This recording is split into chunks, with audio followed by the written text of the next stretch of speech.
This morning, President Trump's sweeping new tariffs now in effect on nearly every U.S. trading partner. The tariffs range from 10% all the way up to 41%, with nearly 70 countries impacted. The tariffs, I think, we're taking in hundreds of billions of dollars in tariffs. The White House says the rates were determined largely based on the trade deficit the U.S. has with those trading partners.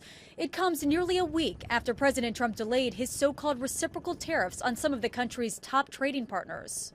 Trump says the tariffs will incentivize companies to build more products here in the U.S. However, experts caution these tariffs could cost Americans more money on everything from electronics and toys to clothing and furniture.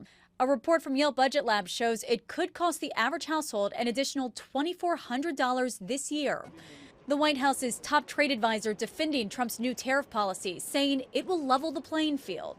If you and I had this conversation in the first term of the Trump administration in 2018, you would have asked me the same question, and you would have had people's heads on fire saying there would be inflation. There was no inflation. So that's not going to be a problem this time around. At the White House this week, the CEO of Apple announcing a $100 billion investment in U.S. production, allowing the company to avoid a steep new tariff on foreign semiconductors. But at most, we could be maybe 3-5% of production that would be in the U.S.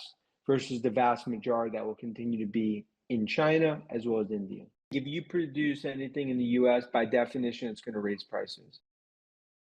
When asked whether he's concerned about tariffs raising prices for American consumers, Trump saying the only price that spiked is the hundreds of billions of dollars coming in. Nicole D'Antonio, ABC News, Washington.